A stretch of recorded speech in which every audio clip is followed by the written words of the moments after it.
Bueno, el origen de esta charla es una convocatoria del Instituto de Filosofía Práctica que analizara el tema que lleva el título de Membiel, sus opiniones y su análisis sobre Teilhard de Chardin y el evolucionismo. Yo voy a hablar desde el punto de vista pura y exclusivamente científico, si bien alguna extrapolación al terreno filosófico va a ser imprescindible. Y el trabajo de Membiel es realmente sorprendente. Yo no lo había leído por más que hace más de 30 y pico de años que me dedico a tratar de leer lo más posible sobre el evolucionismo. Membiel en su libro, que acá tengo la fotocopia de él, dice Teilhard de Chardin o la religión de la evolución. Y esto es realmente, van a ver ustedes que él trata de mantenerse dentro del terreno científico, pero esto es absolutamente imposible. Membiel afirma en su libro que Teilhard no era filósofo ni teólogo, sino un científico. Tiene una versión muy benevolente porque le reconoce, ¿no es cierto?, una autoridad y un prestigio científico que nosotros vamos a ver que no es tal. Era un mal científico y es más, era un mentiroso. Membiel dice que su reputación científica debe considerarse excepcional. Quiero aclarar que sus pares, entre los que voy a leer a los antropólogos como Lick, Stephen Gould, no lo juzgaron así. Vamos a ver después más adelante lo que opinaba desde el punto de vista científico un premio Nobel de Medicina que prologó uno de sus libros que se llamaba Peter Merower. Sus calidades literarias y poéticas sí lo eran, pero las científicas no. Cuando uno analiza una de las obras fundamentales de Teilhard de Chardin, Le Phénomène humain, el fenómeno humano, Teilhard dice que su obra no es teológica ni metafísica y afirma repetidas veces que quiere proceder como científico, como un experto en las ciencias experimentales. Ahora, yo quiero subrayar una cosa que es importante para que la audiencia medite un poco. En realidad, el evolucionismo es una impostura. Y entiendo por impostura el dar como demostrada científicamente una tesis que está lejos de estar demostrada científicamente a gente que no sabe lo que es una demostración científica. Y acá quiero que ustedes tengan en cuenta, cuando analicemos a Teilhard de Chardin y sus afirmaciones desde el punto de vista científico, si él cumple los criterios, ¿no es cierto?, que debe reunir una investigación científica en el área de las ciencias fácticas, empíricas, racionales. Esto quiero aclararlo bien para que ustedes se den cuenta que esto tiene muy poco que ver con el pensamiento científico de las ciencias experimentales. Primero, el fenómeno tiene que ser observable. Nadie jamás pudo observar el fenómeno de la evolución. Se ha construido esta hipótesis a partir de ciertos datos, ¿no es cierto?, del registro paleontológico, y en el mejor de los casos, como toda ciencia histórica, puede ser conjetural, pero no tener los criterios de validez de las ciencias fácticos empíricos racionales. Por otro lado, el fenómeno no solo tiene que ser observable, sino tiene que ser reproducible. Jamás nadie logró en ninguna experiencia de laboratorio ni el más mínimo atisbo de evolución. Y por otro lado, tiene que ser capaz de ser analizable matemáticamente y estadísticamente, cosa que el evolucionismo no lo puede hacer. ¿No es cierto? Entonces, él dice, es importante esto, porque él afirma que quiere proceder como científico, como experto en las ciencias experimentales, y no cumple ninguno de los criterios que acabamos de decir. Lo notable es, de Teilhard de Chardin, es que a partir del fenómeno de la evolución, que no sabemos dónde lo ve científicamente, quiere extenderlo para obtener una visión del todo. Y acá entramos en el cientificismo, es decir, extendiendo sus interpretaciones a toda la biosfera y al orden cósmico. Es decir, trata de hacer filosofía de la naturaleza, de la física, aunque al final es interesante que reconoce la falla de tal tesis y dice: yo siento como si la exploración de la Tierra no aporta ninguna ley, no permite encontrar ninguna salida a las cuestiones fundamentales de la vida. Con esto yo digo confesión de parte, renuevo de premios. Teilhard sostiene que el evolucionismo, el transformismo de una especie a otra, lo acepta de por sí, y afirma que la existencia del evolucionismo en todo el orden cósmico. Entonces él sostiene que de las partículas del átomo, es decir, electrones, positrones, neutrones, quarks, etcétera, etcétera, se pasa al átomo. Del átomo a la molécula, de la micromolécula a la gran molécula, de esta al virus, del virus a la célula, de la célula a los protozoarios, de estos al hombre, a través de todas las ramificaciones del árbol de la vida, del hombre a la planetización humana y de esta a la plerominización de Cristo. Es decir, un proceso total de cosmogénesis, biogénesis, noogénesis y cristogénesis. Es decir, como ustedes ven, a pesar de sostener que es una obra escrita con criterio científico, lleva una implicancia filosófica y teológica importante. Ahora, él, de toda esta secuencia, que es desde cierto punto de vista racional, no existe absolutamente ninguna prueba científica. Por ejemplo, si ustedes mezclan los elementos constitutivos, ¿no es cierto?, de un ácido, de un aminoácido, que es el integrante fundamental de las proteínas, lo mezclan en un tubo de ensayo y tratan de sintetizar solo un aminoácido, ¿no es cierto?, ni hablemos de una proteína, es imposible. Hay un famoso experimento de Miller que no se pudo reproducir, es decir, hay una cantidad de afirmaciones que no tienen el más mínimo sostén experimental. Y por lo tanto no son científicas. Entonces hay un evolucionista, que cita Membiel muy atinadamente, que dice que si las especies actuales son estables, es decir, no hemos visto ninguna evolución, dice, pero no lo han sido siempre. ¿Y en base a qué científicamente sostienen que no lo han sido siempre? Entonces, ¿por qué dicen esto? Y acá está la clave. De lo contrario, dice, habría que recurrir a un creador para explicar la aparición de los seres vivos. Como el creacionismo es anticientífico, ya vamos a ver que esto desde el punto de vista filosófico es un absurdo. El creacionismo no es absolutamente nada anticientífico. Es más, que haya un creador que mete orden, ¿no es cierto?, y además nos ha dotado a la capacidad a nosotros de tener el intelecto que nos permite leer el logos en las cosas, no tiene nada de anticientífico. Ahora, entonces este hombre dice, como el creacionismo es anticientífico, por lo tanto la transformación de las especies es un hecho. Fíjense ustedes la forma de razonar. Por supuesto que esta gente acepta que la evolución es un hecho que se impone, pero, dice, su mecanismo permanece incierto. Entonces, ustedes fíjense las vaguedades y los insostenible que es los criterios científicos en los que se basa.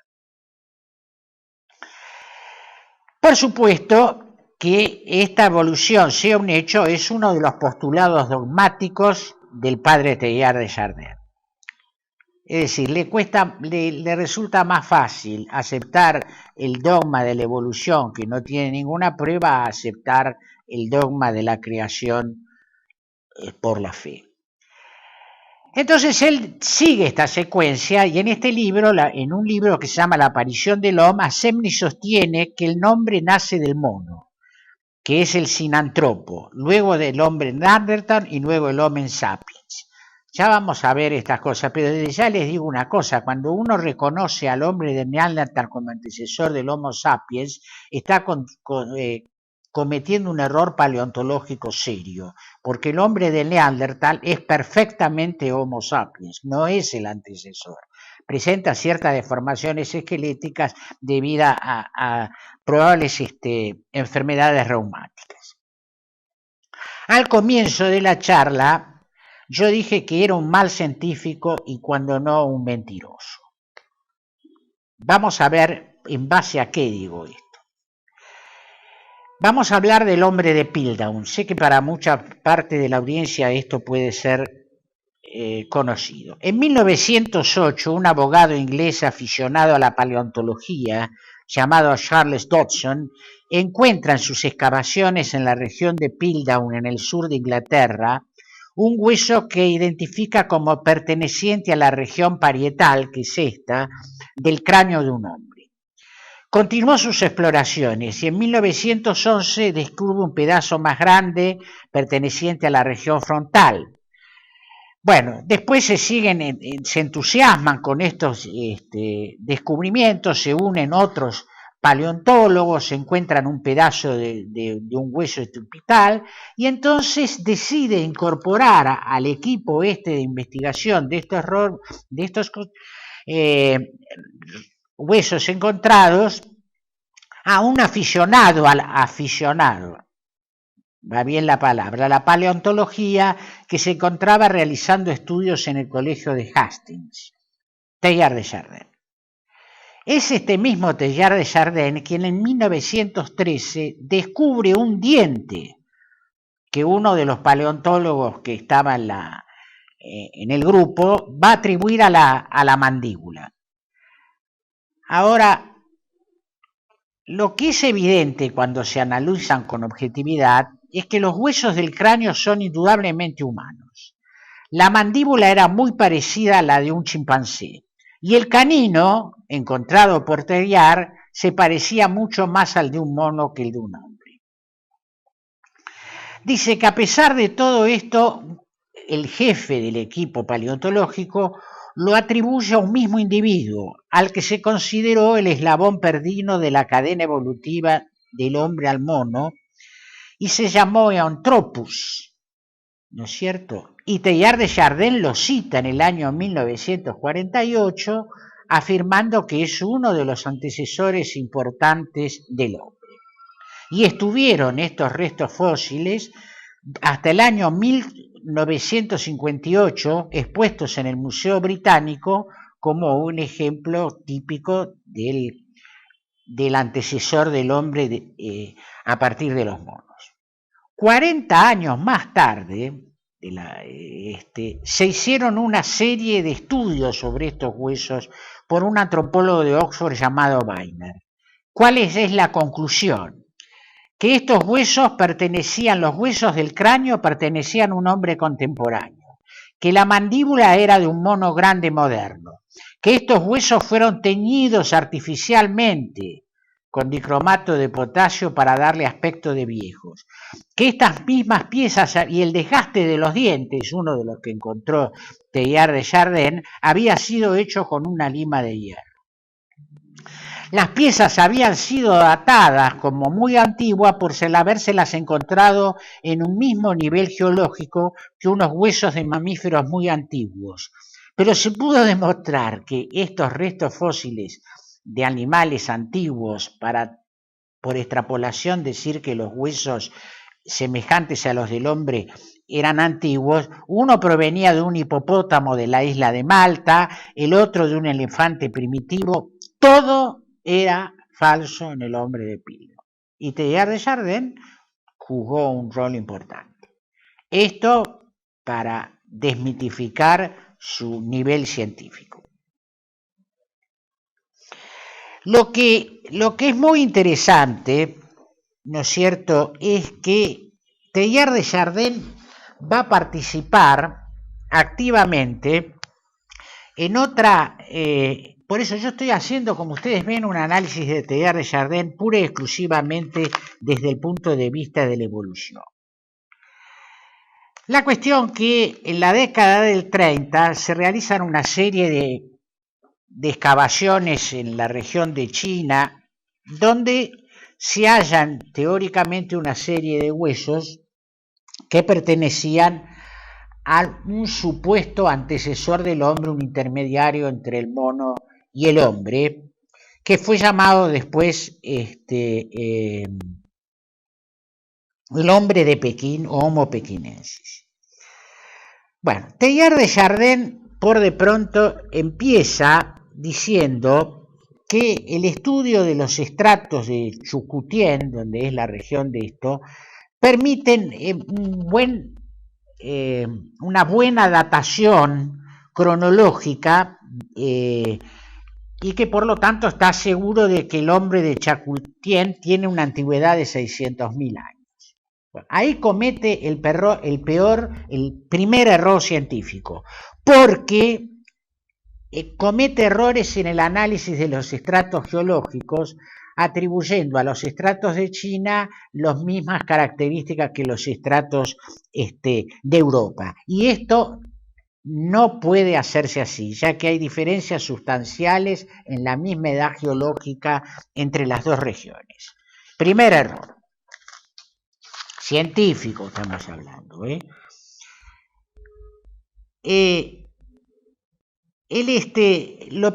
Hay un antropólogo chino que en 1962 muestra que además que muchos de los tipos de fauna que aparecieron en China juntamente con los fósiles humanos no pertenecen a la misma época geológica que se atribuye a ese estrato en Europa, de manera que confirma esto de que no puede decirse que tenga esos huesos una antigüedad de 600.000 años, ¿no?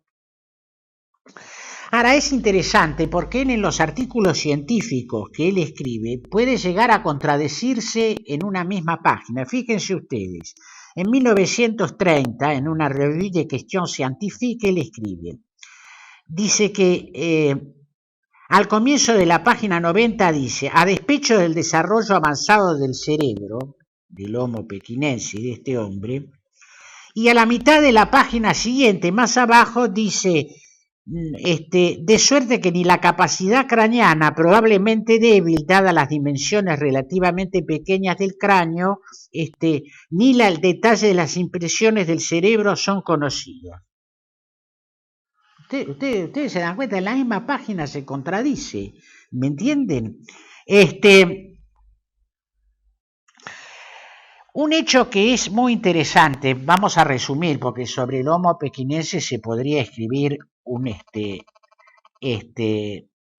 se podría escribir un tratado, pero lo que es importante es que además se encuentran en el mismo yacimiento, ¿no es cierto?, huesos occipitales. Los huesos occipitales todos presentan como si fuera un hachazo en el medio del hueso. Yo voy a tratar de resumirlo y eventualmente cualquiera de ustedes puede conectarse después a través de mail. Voy a resumir lo de esto. Primero, de ese esqueleto, y acá viene una de las cosas más serias, de esos esqueletos de ese hombre hallados en la década del 30, ¿no es cierto?, no existe ningún hueso.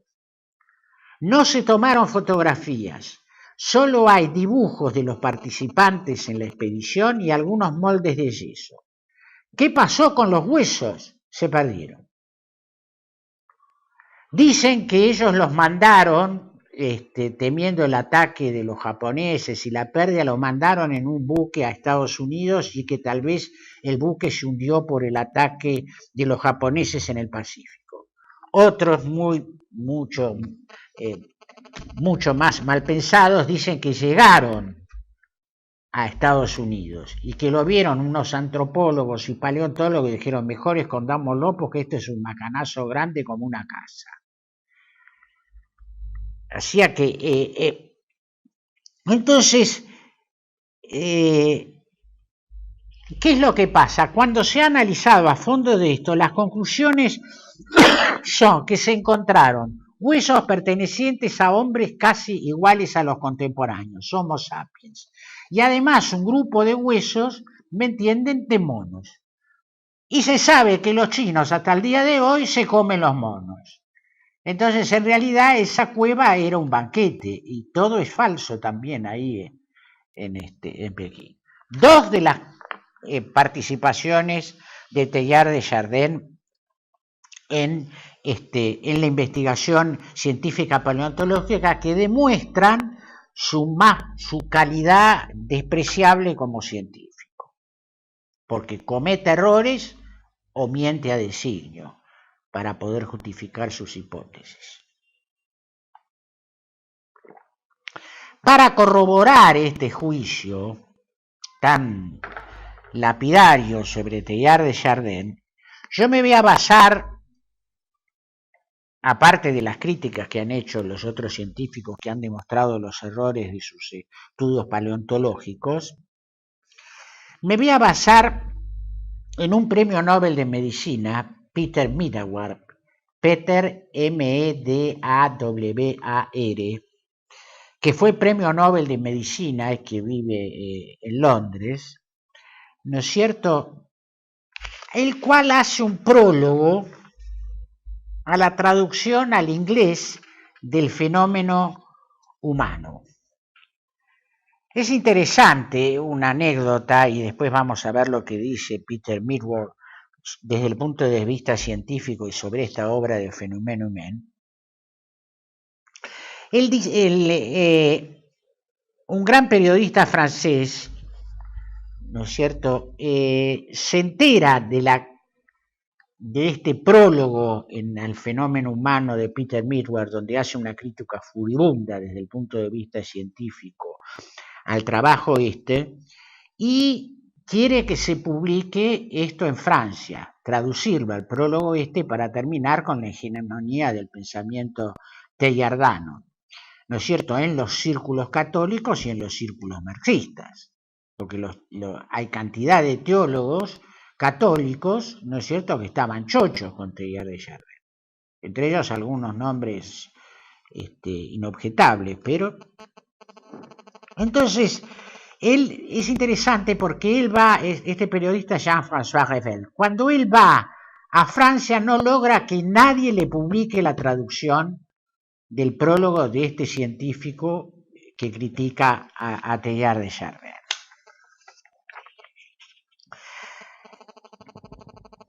Acá tengo la copia también al que le interese del análisis que hace Peter Medawar.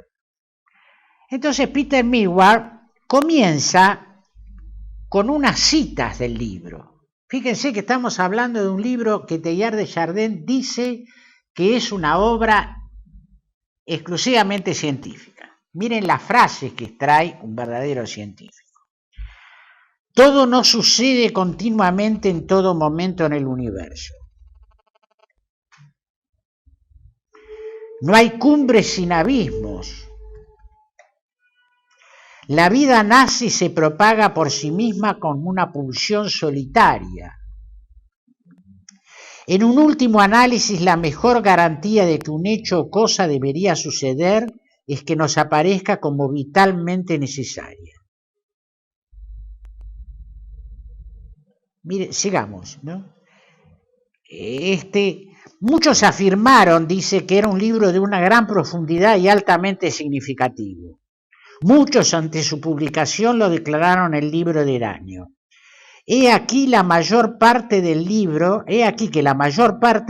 es un sinsentido adornado con soberbia metafísica. Esto dice un científico. Expresa argumentos muy débiles, abominablemente expresados, ¿no es cierto? Y realmente tiene una forma habitual y sistemática de hacer trampa con las palabras. Y el hecho más grave, dice Peter Medawar, es que él afirma que hay que leerlo no como un sistema metafísico, sino pura y simplemente como un tratado científico hecho sin remordimientos y con una lógica inevitable. Eso dice Teilhard de Chardin. Entonces Peter Medawar dice, pero si usted dice todo esto, ¿cómo dice semejantes sandeces?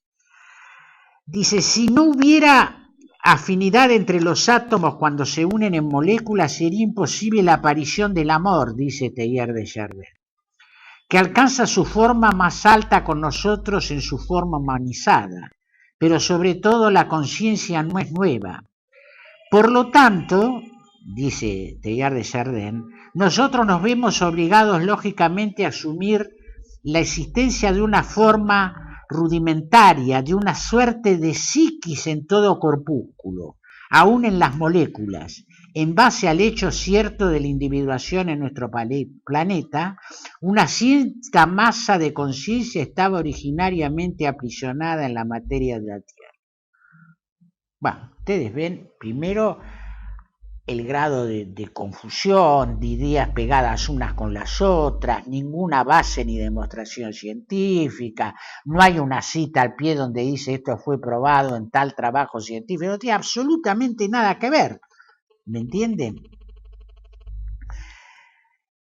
Y las conclusiones de este premio Nobel, dice, tiene un espíritu anticientífico, Teilhard de Chardin, aunque fue escrito por un científico, lo que le da un peso y una autoridad, pero no capta lo que hace a un argumento algo lógico, y qué es lo que al argumento lo transforma en una prueba, ni siquiera respeta la decencia común a todo escrito científico.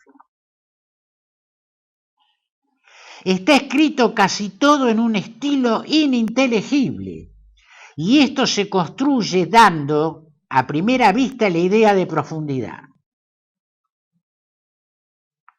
Hay varios dentro de la Iglesia de Roma que hacen lo mismo, ¿no? Tiene pensamientos, dice, tan maravillosamente profundos que me cuesta seguirlos.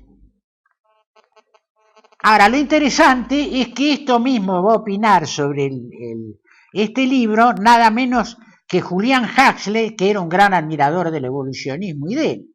Dicen que en el fondo le parece bárbaro, pero que no entienden muy bien qué es lo que quiere decir.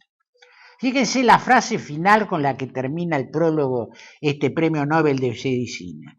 Me he sentido molesto, por momentos desesperado al leer y estudiar el fenómeno humano. Es increíble la credulidad de la gente que se ha dejado atrapar por esta bolsa de trampas explicable solo porque desean ser engañados. Premio Nobel de Medicina, científico, ha hecho trabajos importantísimos en el área de la inmunología. Pero lo increíble de todo esto es las consecuencias teóricamente de Teilhard de Chardin a lo que lo ha llevado toda esta teoría, ¿no? Fíjense ustedes lo que escribe en el fenómeno espiritual. Dice, la humanidad ha llegado al punto biológico en que es necesario o bien perder toda confianza en el universo o bien resueltamente adorarlo. Fíjense esto, es necesario que las religiones se transformen en la medida de esta necesidad nueva. El tiempo ha pasado en que Dios podía imponérsenos a nosotros desde afuera simplemente como un amo y un propietario. El mundo no se arrodillará de aquí en adelante, sino frente al centro orgánico de su evolución.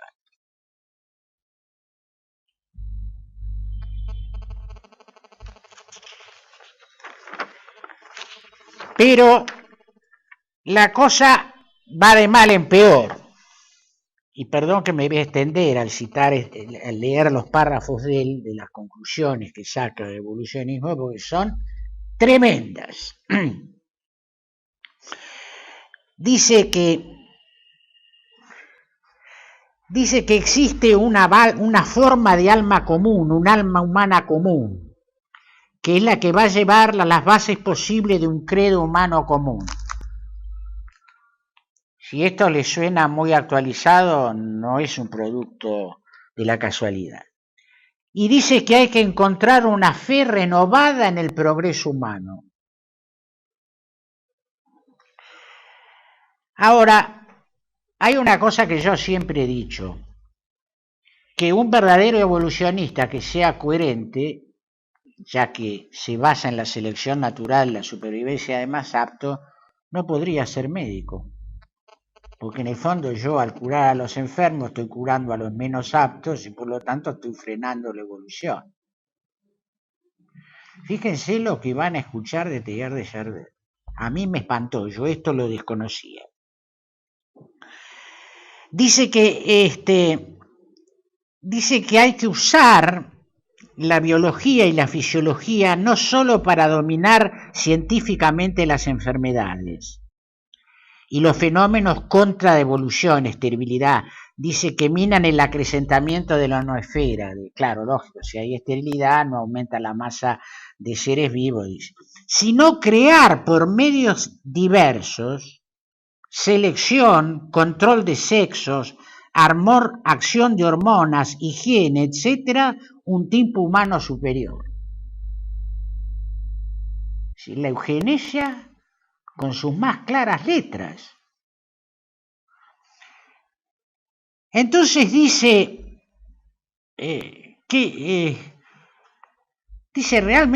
dice cuál debe ser la actitud de fondo que se debe adoptar con los grupos étnicos raciales detenidos o decisivamente poco progresivos por el ala en marcha de la humanidad. La Tierra es una superficie cerrada y limitada, dice. ¿Cómo hay que juzgar los esfuerzos que multiplicamos para salvar en los hospitales de todas clases lo que no es con frecuencia sino un desecho de vida? Miren lo que dice.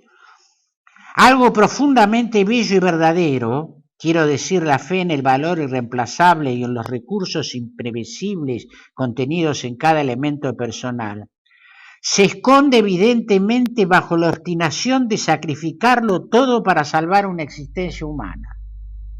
Miren ustedes lo que dice, ¿no? Pero esta solicitud del hombre para su prójimo individual no debería equilibrarse con una pasión más alta, naciendo de la fe en esta otra personalidad superior que es la que esperamos del éxito terrestre de nuestra evolución. ¿Hasta qué punto el desarrollo del fuerte no debe primar sobre la conservación del débil? ¿Cómo conciliar en un máximo de eficiencia el cuidado que hay que prodigar a los heridos con las necesidades superiores del ataque? ¿En qué consiste la verdadera caridad?